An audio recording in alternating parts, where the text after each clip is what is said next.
নমস্কার বন্ধুরা, WB top tuition ক্লাসের পক্ষ থেকে তোমাদেরকে স্বাগত। আজ আমরা ক্লাস 8-এর মডেল কোশ্চেন পেপার 7-এর পরিবেশ ও বিজ্ঞানের যে প্রশ্নগুলি আছে সেগুলি আমরা সমাধান করব। তো বন্ধুরা দেখো, একের দাগে যে প্রশ্নটি আছে এখানে বলা হয়েছে বরফ গলনের লিন তাপ 80 ক্যালোরি পার গ্রাম। পরে যে প্রশ্নটি আছে দেখো, বলা হয়েছে গ্যালভানাইজেশন পদ্ধতিতে লোহার ওপরে প্রদত্ত কোনটি আস্তরণ দেওয়া হয়, এটি হচ্ছে জিঙ্ক। পরে যে প্রশ্নটি আছে দেখো, ওয়েল্ডিং বা ধাতু ঝালাই করতে যে গ্যাসটিকে পোড়ানো হয় তা হলো অ্যাসিটিলিন। পরে যে প্রশ্নটি আছে দেখো, প্রদত্ত কোন রোগের চিকিৎসায় ডট পদ্ধতি করা হয়, সেটি হচ্ছে যক্ষ্মা। পরে দেখো, উত্তপ্ত হলে বায়ুর ড্যাশ কমে যায়, বায়ুর ঘনত্ব কমে যায়। পরে যে প্রশ্নটি আছে দেখো, পরে বলছে আলু ড্যাশ এনজাইম হাইড্রোজেন পারঅক্সাইডকে ভেঙে অক্সিজেন গ্যাস দেয়, ক্যাটালেজ। পরে যে প্রশ্নটি আছে দেখো, 3 নম্বর প্রশ্নে তড়িৎ বিশ্লেষণে ব্যাটারির পজিটিভ প্রান্তের সঙ্গে যুক্ত তড়িৎদ্বারকে ড্যাশ বলে, অ্যানড বলে। পজিটিভ বা প্লাস যদি বলে সেক্ষেত্রেও তোমরা অ্যানডই হবে।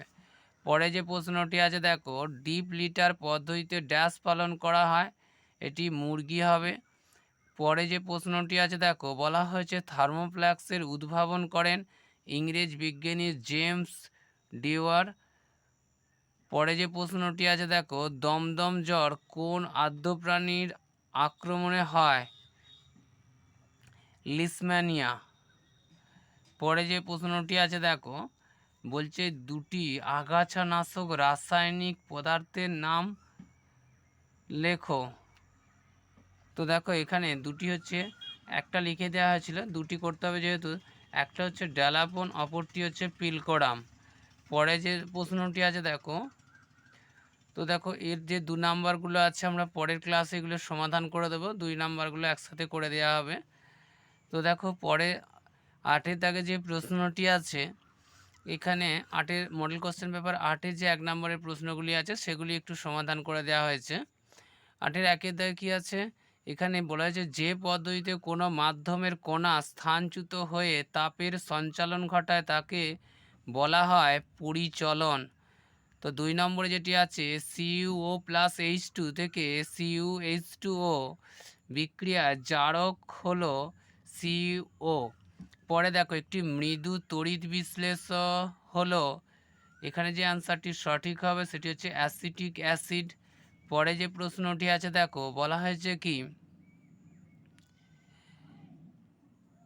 ইঁদুরের থেকে মানুষের দেহে সংক্রমিত হয়, সেই রোগটি হচ্ছে প্লেগ রোগ।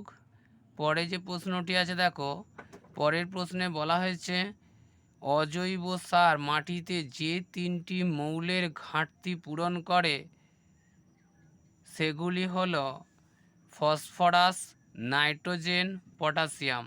অর্থাৎ অজৈব যে সার সেগুলি এই মাটিতে ফসফরাস, নাইট্রোজেন ও পটাশিয়ামের ঘাটতি পূরণ করে।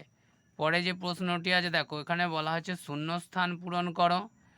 তো দেখো, বস্তু দ্বারা গৃহীত বা বর্জিত তাপ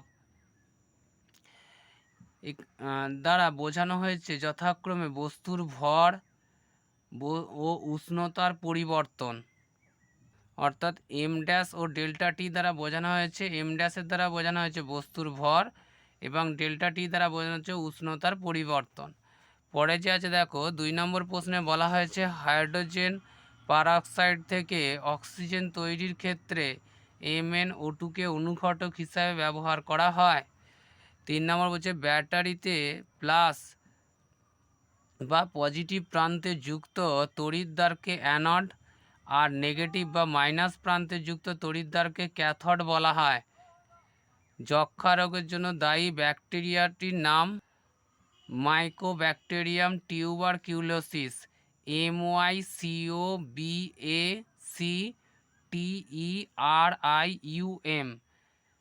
টিউবারকিউলোসিস হচ্ছে TUBERCULOSIS, টিউবারকিউলোসিস। পরে দেখো কি আছে, মৌমাছিরা ফুল থেকে ড্যাশ সংগ্রহ করে, এখানে যে অ্যান্সারটি সঠিক হবে সেটি হচ্ছে মকরন্দ। সেটি মৌচাকে মধুর প্রকোষ্ঠে উগরে দিলে তার থেকে ড্যাশ তৈরি হয়, সেটি হচ্ছে মধু তৈরি হয়। পরে দেখো ভারতবর্ষে চায়ের চাষ কোথায় হয়? তো দেখো চায়ের চাষ হয় অসম, পশ্চিমবঙ্গ, তামিলনাড়ু, কেরালাতে। এই 4টি জায়গা হবে অসম, পশ্চিমবঙ্গ, তামিলনাড়ু, কেরালা।